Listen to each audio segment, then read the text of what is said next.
¿Qué tal, queridos amigos? Yo les pregunto sin ánimo de ofender a nadie, sin tratar de confrontarme con nadie, ¿a qué juega el gobierno mexicano?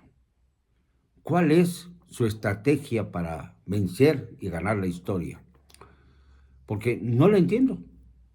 No entiendo que hayamos vuelto a las apoteósicas reuniones priistas convocadas en el Zócalo hasta para recibir a presidentes de otras naciones. Me acuerdo mucho de aquella bienvenida que se le dio a Charles de Gaulle con López Mateos al frente de la presidencia en el Zócalo repleto. Y Charles de Gaulle le preguntó al presidente López Mateos, oiga, veo que lo quiere mucho el pueblo de México. López Mateos, ruborizado, le contestó, bueno, pues así es, señor presidente de Gaulle. Caramba, qué bueno que así sea, porque a mí el pueblo de Francia no me quiere, me necesita. Y esta anécdota, un tanto cuanto dura, marcó los tiempos y las realidades de dos culturas y dos formas de ver la política. Los políticos no tienen que buscar el fervor popular, que es tan fácil de manipular. Ya lo vimos ahora, el lunes pasado. Bastaron con que se hablara discursos enteros de demagogos puros sobre que se trataba de un día histórico, la inauguración de un aeropuerto bastante modesto, si lo comparamos con los aeropuertos principales del mundo, si los comparamos incluso con los aeropuertos importantes de Latinoamérica. Hay que reconocer que el aeropuerto Benito Juárez de la Ciudad de México, el que sigue funcionando al 100%, es el aeropuerto con más movilidad de Latinoamérica, no así respecto a los aeropuertos de los Estados Unidos, algunos de ellos como el de Dallas, que francamente son extraordinarios por la capacidad que tienen de maniobra. También el John F. Kennedy de Nueva York y otros más. Pero, señores, pareciera que aquel acto del 21 de marzo pudiera ser equiparable al día en que se expropió el petróleo, con Lázaro Cárdenas luchando contra las compañías, sobre todo inglesas, que se habían apropiado de nuestro mayor recurso natural. Así pareciera, y dista mucho una cosa de la otra. Y hay que reconocer que sí había marchantes vendiendo tlayudas, aunque lo niegue la reina de las mentiras, la señora esta Ana Elizabeth García Vilchis, que me da una pena enorme porque está tirando a la basura su juventud y su escasa capacidad de análisis. Y todo porque la mandó llamar el otro sinvergüenza, Jesús Ramírez Cuevas, que cuando acabe el periodo de López Obrador, ya sea el 10 de abril próximo, muy pronto, o al final el de 24 si se pierde la revocación de mandato, no tendrá más que señalamientos en su contra, como Epigmenio Ibarra. ¿Cómo se va a levantar ese pobre hombre? A mí me da pena verdaderamente, está ya cavando su tumba y sigue, y sigue, y sigue.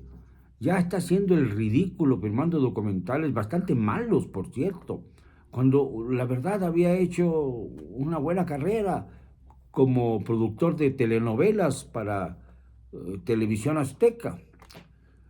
Pero ahora no, ahora está completamente sumido a los pies de López Obrador y además él lo dice, lo reconoce. Estos son los periodistas y son los analistas que el señor López Obrador quiere. Por eso no tuvo ningún empacho al pedirle al Congreso de la Unión, a la Cámara de Diputados sobre todo, que se creara un grupo de amistad entre México y Rusia, en el momento más inoportuno que podría haber escogido. Estamos hablando de Rusia, de una nación que ha sido quizá una de las más oprimidas en el mundo. Veamos su historia, repasémosla. Los que tengan un poco de paciencia y puedan leer la historia de la madre Rusia, porque así le llaman, verán que siempre ha habido un terrible dolor social. La explotación en la época de los zares, por ejemplo, era brutal. Luego vino la revolución bolchevique y también hubo un tremendo derramamiento de sangre. Luego vino el estalinismo con Stalin, que junto con Hitler son señalados como los más criminales de la historia. Y después de Stalin vino la Unión Soviética, que mantuvo al país, al país ruso, en plena guerra fría con los Estados Unidos. Es decir, nos tenían a todos los pueblos de la tierra en un hilo, en una cuerda floja, mientras duraba la Guerra Fría durante el tiempo que duró la Unión Soviética, hasta 1989, cuando empezó a despedazarse gracias a la introducción de la perestroika de Gorbachev. Y a partir de entonces ha habido una serie de desajustes por la falta de capacidad de sus líderes. Boris Yeltsin, por ejemplo. Lean lo que pasó en la época de Boris Yeltsin. Y no se diga ahora en manos de Vladimir Putin, que verdaderamente ha dado muestras de ser un autócrata que quiere recuperar a través de Ucrania todas las demás repúblicas soviéticas que ya tienen su propia vida, que ya tienen su independencia, que ya crecieron, que además nunca se sintieron parte de la misma nación, que era además una inmensa porción territorial de nuestro universo, de nuestro mundo. Rusia ha sido siempre sufriente, y estoy de acuerdo en que seamos amigos de los rusos, pero no que extendamos una amistad al gobierno ruso cuando está cometiendo un acto brutal de genocidio en Ucrania, con una invasión que no tiene sentido y que no tiene ningún derecho Rusia a quererse apropiar de una nación que ya proclamó su independencia, que estaba creciendo, que había ya sufrido la merma muy dolorosa de Crimea, en donde había muchos rusos radicales que querían seguir perteneciendo a Rusia y no a Ucrania. Todo esto ya lo sufrió Ucrania y aún así se sigue viendo cómo Rusia no cesa en su interés verdaderamente bárbaro de apoderarse de una nación que ya no es suya. Y claro, ahí están los diputados, los morenistas y los priistas, el primor en pleno con el PT de aliado, el Partido del Trabajo, formando un grupo de amistad entre México y Rusia, en la peor hora que se les podía ocurrir, en el momento en que todo el mundo está condenando la invasión de Rusia a Ucrania. Aunque los números digan que han muerto varios miles de soldados rusos, la realidad es que ha sido ominosa la invasión y que los horrores de la misma apenas los estamos conociendo cuando se empiezan a lanzar desde Moscú amenazas de que va a haber la posibilidad de una guerra bioquímica. Eso es muy serio. No sería la primera vez, porque Estados Unidos también hizo lo propio en Vietnam, aunque lo hayan negado permanentemente. Pero una guerra bioquímica en Ucrania desataría una serie de reacciones que el mundo no está preparado para recibir. Y lamentablemente nuestro gobierno se pone en el filo de la navaja. Por un lado, López Obrador le hace caso a Joe Biden, detuvo la reforma eléctrica, pero ¿qué creen? Ahora parece que ya agarró pleito con Biden personal y ya dijo que en Semana Santa el Congreso habrá de reunirse para sacar adelante la reforma eléctrica, ya en unos días más, precisamente cerca de la elección que se dará para el proceso de revocación de mandato. Ya verán ustedes cómo el 11 de abril comenzamos a vivir las consecuencias si López Obrador se queda. Ya lo veremos.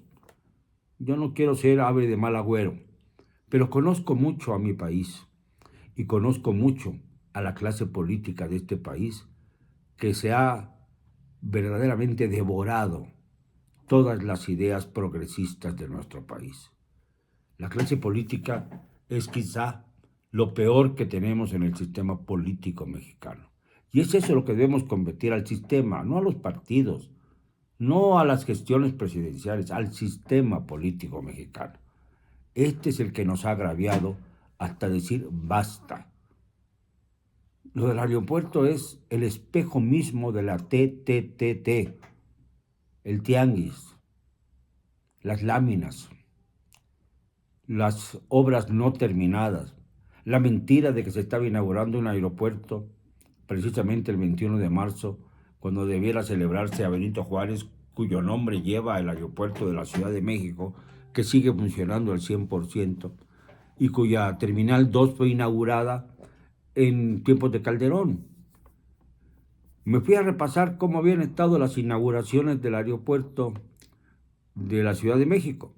El aeropuerto que conocemos es obra del gobierno de Miguel Alemán.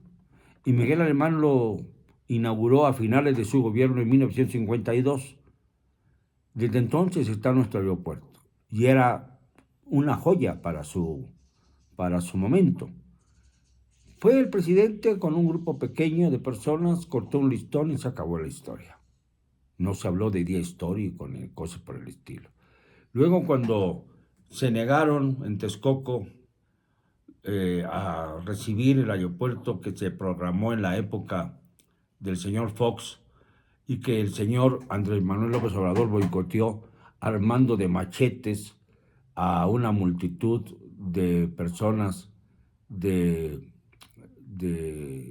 esa región, San Mateo, y llegaron a la Ciudad de México trazando con los machetes su camino, machetes que les había proporcionado el propio jefe de gobierno entonces del Distrito Federal para evitar y parar la posibilidad de una obra en Texcoco.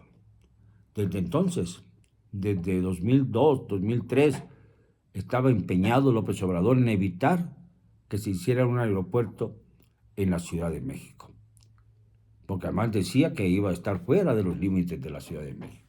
Pues naturalmente, pues la zona urbana de la Ciudad de México ya es prácticamente la que llena el Valle de México. Pero así piensa este señor. Y desde entonces está con su empeño en buscar otras alternativas. Se habló de Tizayuca en Hidalgo. Se habló de que el aeropuerto de Texcoco, el que estaban construyendo, estaba sobre un lago. Pues resulta que el aeropuerto de Santa Lucía también está sobre un lago. Y nadie lo dice.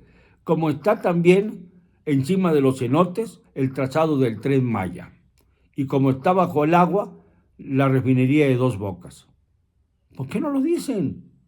También el aeropuerto de Santa Lucía fue construido en gran parte sobre un lago. Y además enfrente de un cerro, no digamos una montaña, de un cerro que va a dificultar las operaciones aéreas. Y además se inauguró sin que se hubiera terminado. Y se sigue mintiendo al respecto. El tema central es si la señora de las Tlayudas vendió sus productos adentro o fuera del aeropuerto. Esa es la coyuntura que observan los de la TTTT, con visión de caballos de pica que tienen los ojos vendados frente a las embestidas del toro. Esto, queridos amigos, no es más que una demostración de ineficacia absoluta en política exterior y en política interior. Cuando la manipulación y el engaño lo representan todo para un gobernante, en ese momento se pierde el sentido del honor, de la decencia y se pierde también la historia. López Obrador se ha encargado de perder su propia historia. Está rebasado por los hechos. Es un presidente felón, es un presidente falaz, es decir, que habla de supuestos hechos basados en juicios falsos. Y esto, queridos amigos, nos está hundiendo cada vez más.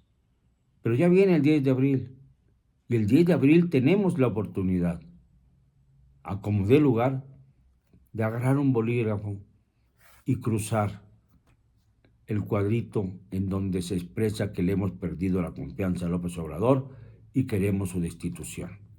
Hagámoslo por el bien de México.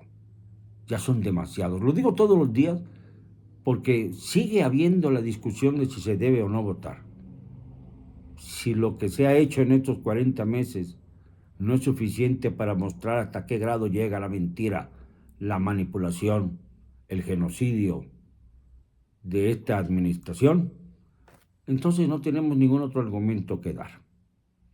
Basta pensar, queridos amigos, y resolver el enigma.